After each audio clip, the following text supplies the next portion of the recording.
Well, Singapore looks set to become a base for air taxi companies. Its regulator wants to work closely with other authorities who are in the process of granting approval to air taxis to fly here. Companies also say the country has the potential to produce and maintain such passenger drones. Rebecca Mateo with more. That was just a demo. Now, authorities in Europe are working to certify air taxis safe to serve passengers at the Paris Olympics next year. With the technology finally taking off around the world, Singapore has gathered 17 regulators from the Asia Pacific to discuss safety rules.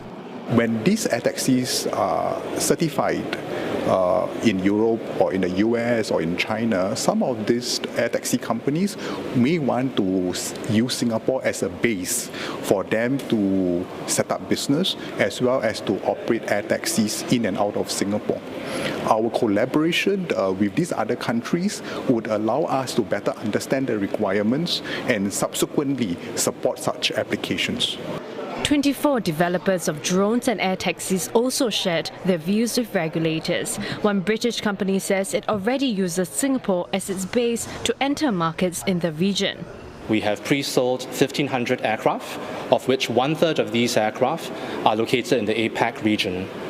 For this, we believe that Singapore, being in the center of APAC, has a great potential to play a role to not just support the aircraft into its entry into service, but extend its leadership position in the MRO sector, or as well as apply itself in terms of adopting these new technologies. Regulators will also share ideas on how to build a workforce for the sector. They will come up with a set of references by 2025 that other authorities can also use. On this story, we have with us on Zoom Assistant Professor Terence Fan from the Singapore Management University. Professor Fan, there's potential, but how popular do you think air taxis will actually be with people getting into a vehicle like that in the air that's run by a drone? Thank you for having me. I think we can tackle that on maybe two perspectives. One is looking at it from a leisure perspective, the other is from the business perspective. From the leisure side of things, there's always some interest in riding these air taxis for people into sort of viewing scenic spots. And for Singapore, actually, there's quite a bit of a skyline, buildings, architecture that we can offer to tourists. And we already have the Singapore Flyer, but certainly we can actually have air taxis as another way for people to view the city. In terms for business needs, usually air taxis are used for maybe less served destinations. But in Singapore, overall, I'm afraid we're quite built up. So there aren't a lot of remote destinations are difficult to reach, but we can certainly still see air taxis as a way to sort of bypass congested areas. So that would be more prominent in maybe other metropolises around the region with greater issues on traffic congestion and so on. So Singapore, unfortunately, we're not that bad in terms of traffic. So I do see maybe some potential needs for certain routes, maybe from the airport to maybe the other side of the island where there's a lot of industry. Maybe there's a need to sort of quickly get to the airport, or maybe for semi-touristic spots like around the Marina Bay and so on. So there's some niches, I certainly think, but maybe not massive, so that we to a point where everyone will take taxis just going to work and sort of going back home after work. So I think that's a little bit too far-fetched. So there's certainly some niches, but maybe not every day for everyone in the near future. Professor Fan, it would still take some getting used to for the public to, see these drones carrying people to and from destination A to B. There might be noise, there'd be other disturbance as well. Do Singaporeans need to be educated to be able to live with that kind of disturbance? Well, we're talking like a science fiction kind of, looking at these vehicles whizzing people through the air. I think in real life, yes, we will see, in the near future, possibly some of these air taxis or drones whizzing around, but we need to sort of differentiate the current generation of these air taxis and drones from what we used to have in terms of helicopters. The later generation in terms of air taxis and drones utilize engines that are smaller, the propeller size are much smaller, and the power, the frequency is also much less than in traditional helicopters.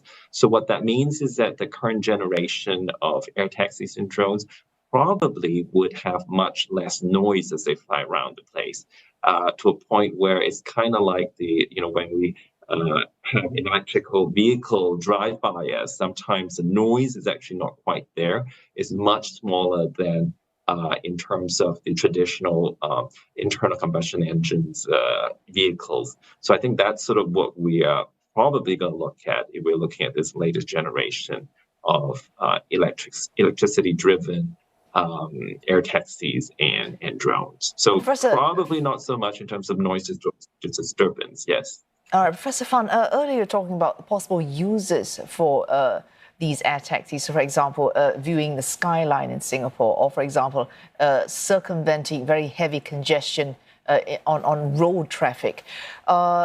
If we expand that further, of course, this is within a country, but should one travel across national borders, could there be cross-border issues with air taxis that we need to be looking into even at this point?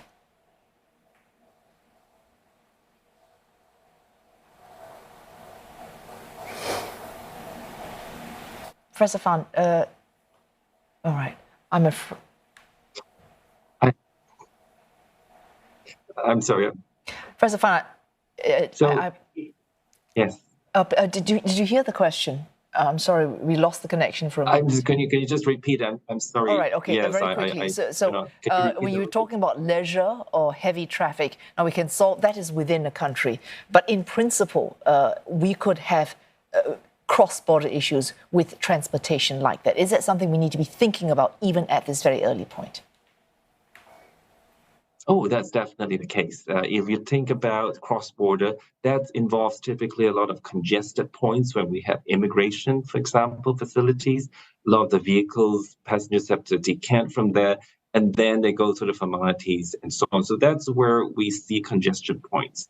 And potentially these air taxis can, especially the current generation of air taxis that can depart on a vertical fashion, which is kind of like helicopters, we can certainly have them sort of decant or stop over these immigration facilities and then bypass nearby ones. So, for example, currently, if you drive from here to Malaysia, you have to go through the Singapore checkpoint and then the Malaysia checkpoint before you can go to the interior part of Malaysia.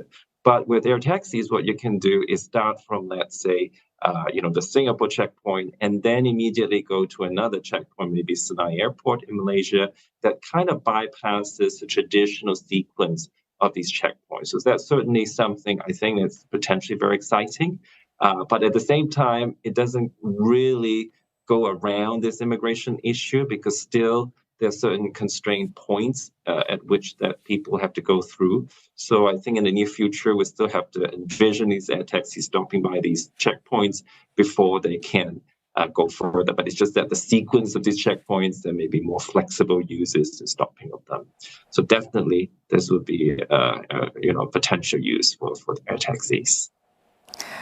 Professor Fan, thank you very much for your insights there. Assistant Professor Terence Fan from SMU.